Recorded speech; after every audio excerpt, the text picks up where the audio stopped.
Welcome back. You're now watching the political segment on The Weekend Show. With about 5 weeks to the 2023 presidential elections, what's the representation of women? Now, women in Nigeria, and especially in the recently concluded voters registration exercise, consist of about 44.4 million voters out of the 93.5 million registered voters. That's a percentage of about 47.5%. However, nationally, when you check representation in elective position, just about 68 women out of 1,543 positions. That's barely 4.43%. What's the stake for women in these elections? What are the parties doing to ensure inclusion? We saw at the primaries where some of them reduced the prices of the tickets, and some even gave free tickets. But after the primaries, how many women are running for elections? How many of them are represented? Are the risks more than the rewards? We will be having a conversation about women in politics in the 2023 election cycle on The Weekend Show. And joining us we have Simi Olushola, who is an aspirant, Ekiti State House of Assembly. We also have here with us, back with us, Honorable Patience Kwache, who is a politician and humanitarian. And we have Dr. Lynn Bassi, who is the Special Advisor on Gender Issues and Women Advancement to His Excellency Atiku Abubakar. Good morning, welcome to the show. Good morning, Happy New Year. Happy New Year, and welcome back to the show. So we'll start with Simi, who is joining us virtually on Zoom. Simi is someone who I get her weekly newsletters, where she talks to us about her campaign process and how it's going. Good morning, Simi. How are you doing? And can you tell us about how the journey has been so far? Well, it's nice to be here.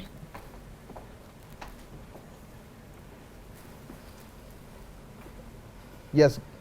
Good morning, Simi. Please go ahead. Sorry, I missed the question. So how has your campaign process been so far, running for the State House of Assembly position in Ekiti State? I got your newsletter where you spoke about the campaign I didn't trail. know you were subscribed to that. I get all of them, and I find it extremely impressive how personal your story has been, which is why I said we must have you on the show. So how has it been so far for you, especially as a young person and a woman? You know, that's a very loaded question. How has it been? It's been, I will say it's been the most insanely, intensely difficult thing I've done in my life. And it's been a very, very frustrating journey. But one thing I can say that I've noticed through everything, that it's actually a doable journey. So for me, when I got started, I used to just do like stuff on the national level when it came to things. So I'm a member of the PDP, right? And so when I decided to run for office, I said I was going to come back home. So I had the not so nice circumstances of being a newbie down here, being a young person. All the people I ran against were all much older than me. And I had the luck of being a woman too. But one thing for me was that I also had the good or bad luck of being the person with no history in town or back home. My grandparents had left this town a long time ago, right? Like the one and first and only time I had been here before all of this started was 2000, when we came to bury my grandfather. So I literally had to come back and start building my base by myself, started from renting an apartment. So I'm just saying all that to give you like a context of where I had to start from. I really, really had to start from the scratch.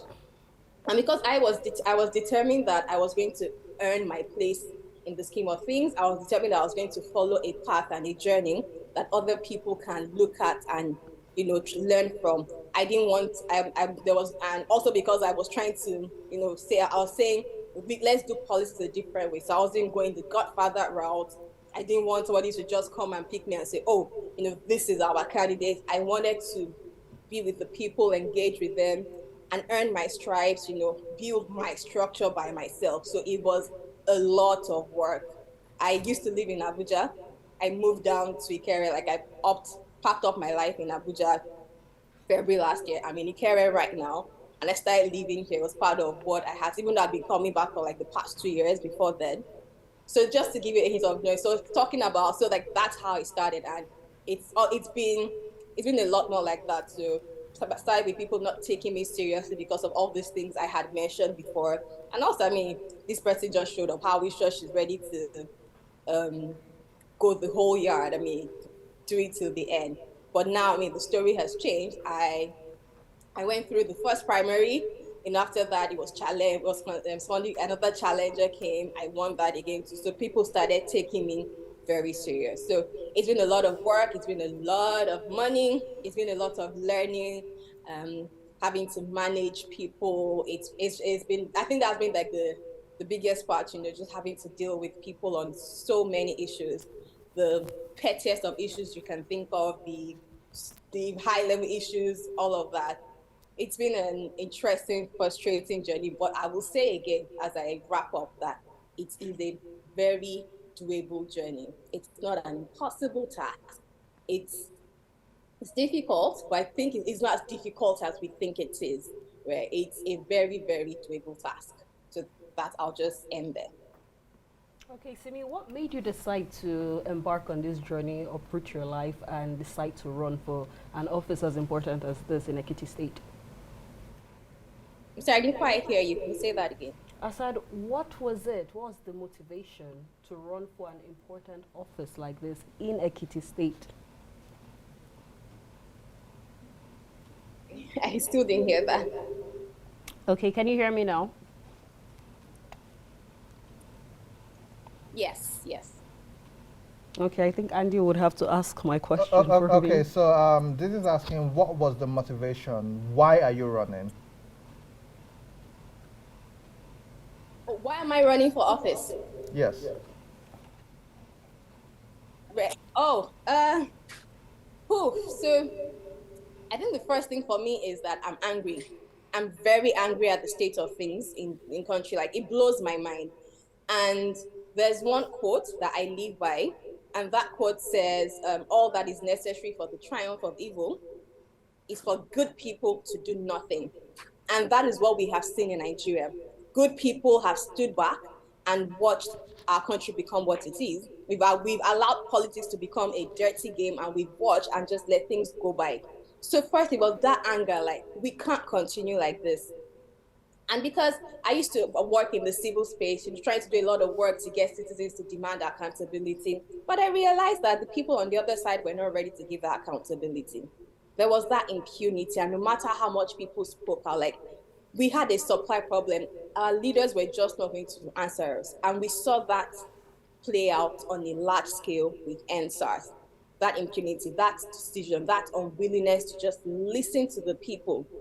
And so that was just for me. I think I was propelled by my anger. And then I looked at it. If anybody can do this, if anybody can deliver good governance to people, you're one of the people that can do it.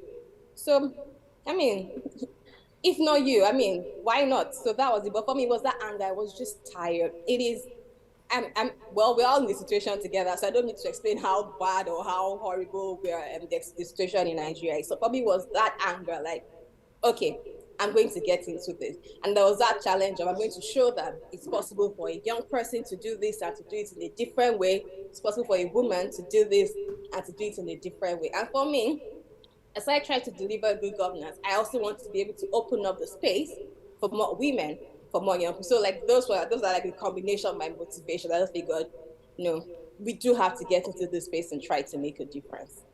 Simi, once again, I want to tell you well done and congratulations for even choosing to run and your work so far. We see your newsletters, we see what you're doing. Keep it up, and we wish you all the best in the coming weeks. Thank you. We'll come back to the Thank studio to hear from our guests. Okay, so Dr. Lynn, you're with the PDP. Yes. Yes, okay. So could you share how the PDP or even the Nigerian society at large has evolved in regards to women's participation in politics? Okay. First of all, I'll say the PDP has not been in power for a couple of years at the presidential level, but there's a lot of warmth towards the female folks. A lot of women need to come out because there's that barrier of fear that we will not be accepted in the space. But I like to always use myself as a primary example. I ran elections in 2019 for the seat of House of Assembly in my state, in Cross River State. And I understand how the politics works at that level, where you have to, you have to toughen up as a lady in the space with the men. But I also realize that more women need to be aware that the men, especially in PDP, are looking for women with capacity. It is not the story that it's a man's world and we will not be accepted. It's rather a story of, if you're qualified and you have what to bring to the table, there's that warmth. Okay, so from my ward level and the little politicking, in the space of 2 years, I'm the special assistant to our presidential candidate. That's as far as showing you the exemplary style in which we want to bring young women on board. Now, we also have older women whom I've also had some benefits with, tagging us and telling us this is how you should go about it, this is what you should do. So the party has that constructive corner where women are really encouraged, but we have the stereotype that Nigerian women feel that politics is not for us, not our space. So the party, PDP, is doing all to ensure that women get on board. And that's why in our presidential manifesto, you hear the 40% of women and youth involvement. Now, we are not yet in government, and it's already been practicalized by striking a balance with my appointments as the SA on gender issues and women advancement. And I tell you, for every of our visits, our movements, our campaigning, we always strike that balance with having women come forth to show their capacity. So PDP is doing a whole lot. It's not prominent because we're not in power, so people aren't seeing it. But I would like to encourage a lot of Nigerian women to put their eyes on the peg, put their eyes on the ball, and come all out. Are there other offices that the PDP is willing to place women in, apart from things that have to do with gender issues or women empowerment, women advancement? Yeah, okay. Also, the PDP has the Directorate of the Support Groups, headed by a woman, Dr. Baraka Sani. We're just talking about the campaign season. This is just like a sign to show you that the government that is coming in is going to absorb women in key positions. We have top party leaders who are under Dr. Baraka Sani, and she's doing really well. In our primaries, she was also the head of delegates. In 2019 as well, in the PDP, she was the head of delegates for our primaries. Also in our campaign, we have a special assistant as well on SDG. We have a couple of roles where we have women. But I'm saying to women, Nigerian women right now, we need to, beef up our documents, our certificates, get some certification courses, build our capacity, and then come out. There is nothing like you're going to be sexualized. There's nothing like it's not our field, it's for the men. There's nothing like there's no space for us. I am saying this practically for the PDP because I'm in there and I've experienced it from the grassroots level to the national.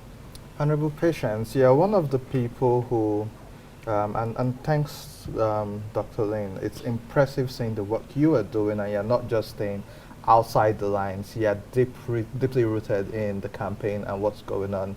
Same thing with Honorable Patience. I remember before the primaries, you are passionate, you're resilient, and you don't even care so much about party, you care about women, you care about doing the work. And your state, for instance, I also know of Honorable Binani, women are pushing and fighting. What's your take on the role of women in this election cycle, especially seeing how it has been with the APC? Thank you very much. And like I said, Happy New Year to you all and to our viewers. So good to be back in the studio. I mean, with a woman being the governorship candidate in Adamawa State, I can tell you that I have seen women tilting their attention towards this election in a different manner that I have never seen before. Now, you spoke about me being very passionate about women participation in politics, regardless of the political party, right? Of course, you have to have a base, which is the party. But I tell every woman that your conscience is what drives you, regardless. For me, the party is supreme, yes, but the party is just a vehicle to get you to your destination, which is winning and contesting, and also is a platform. Senator Binani came into the limelight when she contested for the Federal House of Reps. Now, from the Federal House of Reps, she went in for Senate, contested again, and she didn't win. That's going back for the reps in 2015. Now, in 2019, she contested for the Senate and she won. Why did she win? Track record. If you follow Senator Binani, there are lots of women that have made impact. I'm not just capitalizing on her. But for now, she holds the shine. She's the only female governorship candidate in Nigeria. Should it be so? No. Should we have more women? Yes. What do? We have just one woman. What do we expect? Voting. Now, the women in Adamawa State, and not just women in Adamawa State, it will interest you to know that when the flag off happened in Adamawa State on the 9th of January, right? Did you follow that program? Did you see the massive turnout of women who came out, even from outside Adamawa State, to show their solidarity? It has never happened before. This is what we've been clamoring for. What do we want? And I've been opportune to be among the campaign cycle, the campaign team, the campaign train, and all of that. I would tell you that it baffles me to see how much the male candidates or the candidates of each political party emphasize so much on women turnout. On women turnout. I am the coordinator of the Progressive Young Women Forum Adamawa State chapter under the APC, right? So I coordinate 21 local government of women. You need to see the way my phone buzzes with ringing. Please, we need women to come out. We need women to come out. That is, they know we have the numbers. And they know we are dedicated. They know we are passionate. And they know we are resourceful. Nobody is going to catch you in your house or insist you have to come out. You as a woman have to see the need for you to come out. And that was why I ran for Federal House of Representatives. I love what the other speaker said on Zoom. She said, anger is what pushed her. How many of us women are angry with the status quo? How many of us are angry with the participation? How many of us went into this election and how the primaries, and how many of us came out victorious? This should be our questions. Going forward, what should we do? We shouldn't wait for 2026. And that is when we want to start participating. No, we have seen what happened in 2022 primaries. Now we want to get it even better in 2027. But it starts from now. We have a governorship candidate who is a female. It doesn't matter if you're from Adamawa. It doesn't matter if you're from Borno. This is a project for every single woman. If Senator Aishatu Binani emerges victorious at the poll, which I can assure you she will, then it should tell every single woman that it starts from you. She said it, build yourself. What are you bringing to the table? You talk about structure. You can go back home and build the structure. Politics is not being played on social media. Politics is not being played on chanting. You're on the bus singing. We have gone past that. Enough of the Maggie for women. We are more than that. Go down to your ward. Go down to your polling unit. How well known are you? That is the structure. You don't need any other thing. You need to be visible out there. You need to know people. Let them know what you're doing. And before you know it, they won't have a choice. But when they're sitting there and deliberating, they'll say, she can do it.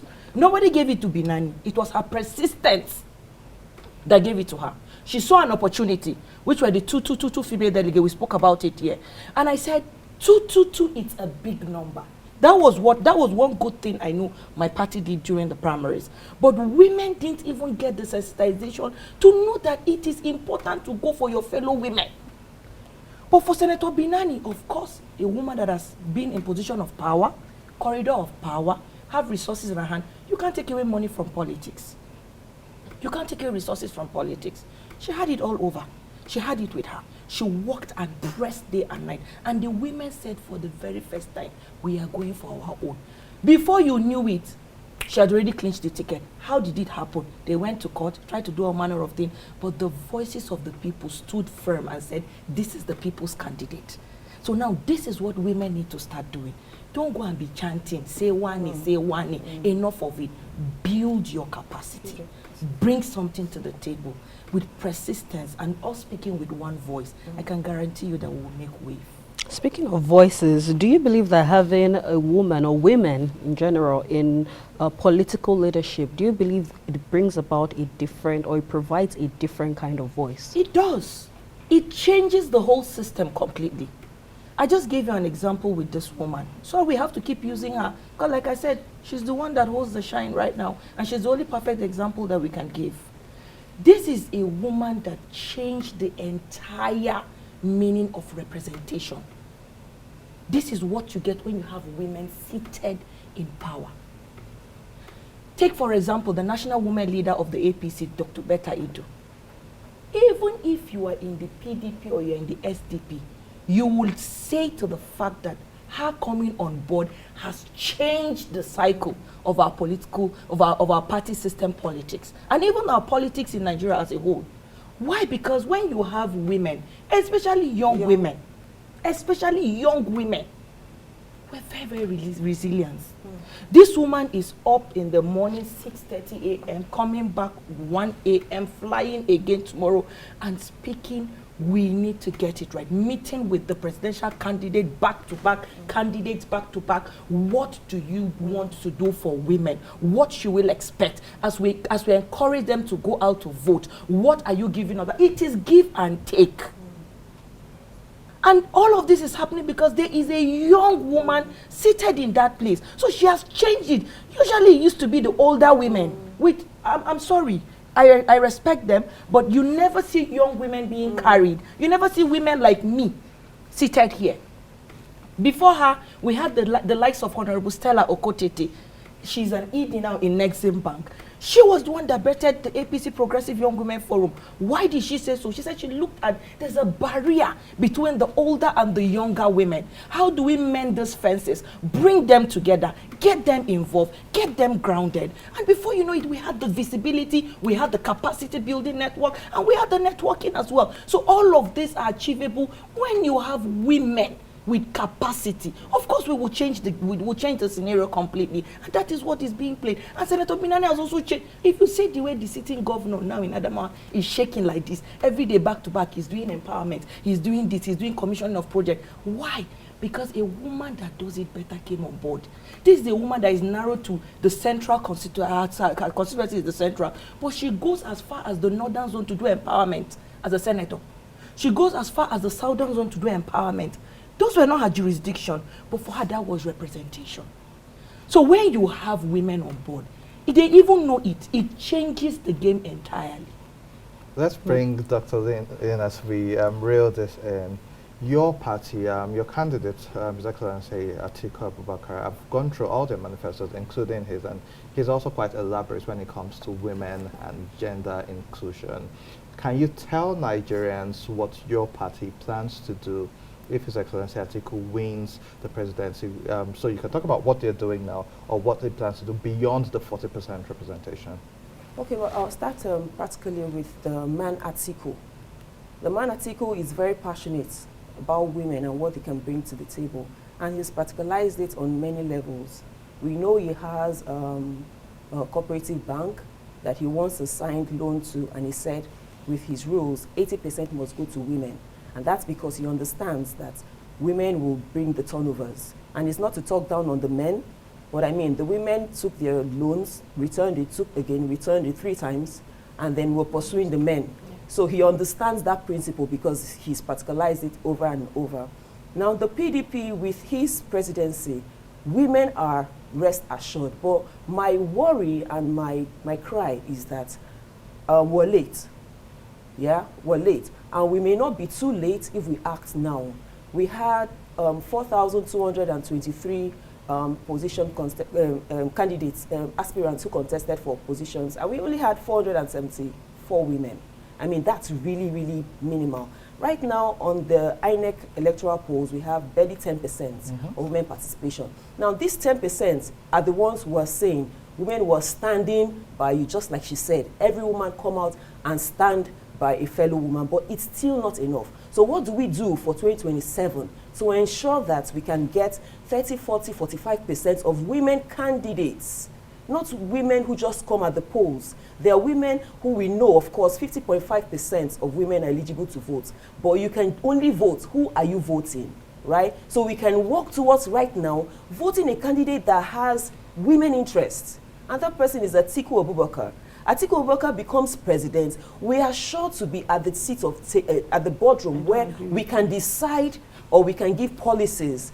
Sorry, you must not agree. But I am in that space where I know that we were at the National Economic Summit group meeting in Lagos some days back. And you know, his interactions, even with young females, you could see that there's that passion to, you know, transfer leadership, you know, to the younger people. And of course, he has that style where he brings up people from the various sectors and he says, what can we do to grow the economy? Women are part of it. And that's why he emphasizes it all the time. Women and youth, 40%. But if we do not come out, if we do not vote him now, in 2027, we can't get it. And that's the surest truth. If by statistics, we're only getting 10%, that's because of the existing governments that we have today. What do we do 4 years from now? Honorable Patience, you tell us why you don't agree, then you also inform us on your expectations for the upcoming election before we round up. 1 minute. No problem. So, like I said, I go by track record. What have you done on ground? Right? And if I'm from Adamawa State, so she wouldn't know Atiku Abubakar the way I know Atiku Abubakar. But that aside, if you're talking about a candidate that is passionate about women participation, then you have Asiwaju Bola Ahmed Tinubu. Oh. I'm sorry. Go on, tell us Why? Go Because on. we have seen what he has done. Talk about women representation. One of the things I love, this is just my personal conviction about Asiwaju, was when Honorable Abike Dabiri gave us, sorry, not me, her experience and how she came into the limelight. She was just on the news, doing her news line, 9 o'clock NTA, and Asiwaju was watching her. And he looked at her immediately, he snapped and saw passion there. He saw someone with potentials, and immediately said, get me this person. He doesn't know her from anywhere, no blood relation and nothing. Called her on board, had a meeting with her. What do you want to do? I say you have this, I see you have that. Do you want to do politics? And she said, yes. Of course, everybody's saying, oh, I need a godfather and this and that and that. He saw it. How many of us were even opportune to even have the godfather? But at that point, she did. He saw something in her, picked her up, groomed her, and today, you hear Abike everywhere. 1, 2, 3. Please, who this is just one, I have told you. Who has Atiku Abubakar risen and brought into this thing? You know. See, my people. I'm sitting right here. I'm sitting right here. I'm coming, no godfather, just by capacity. When you talk about right track here. record, then you know that Asiwaju has a track record. This is a man that has done it before. This is a man that anywhere he sits. We had a program last week. We had a program last week, and he kept on emphasizing. He said, "See, women are going to fill up my cabinet." Because you do it better. And Dr. Lee, unfortunately, because of time, we'll have to have a part 2 of this where we'll bring both of you back to have this conversation about your can I just have a 1 10 minute? seconds. Yes, Okay. yes. Now, this is for communal gain. Yes. We are all out for the benefits of Nigerians and the benefits of Nigerian women. Yes. It's not about me. It's not about personal interest. It's about who will bring us to the table of decision making and how we can contribute to our home, Nigeria, and make it a better place. We don't want to japa. We want to be here, want to raise our families here. So Atiku Abubakar is the best person so far by track record. Thank you very much, Dr. Lane and Honorable Thank Patience. you. That's the much we can take on today's episode of The Weekend Show. We'll definitely bring both of them back to continue this Yes, conversation. please. Yes, please. You can Yes, watch this please. episode on YouTube, Weekend Show NG. We love the energy. And so you can watch this episode and previous episodes. You can also follow us on social media at Weekend Show NG on Facebook, Instagram, and Twitter. You can follow me on Facebook, Instagram, and Twitter at Andy Madaki, and you can follow Didi. You can follow me at Didi__ on Instagram and Twitter.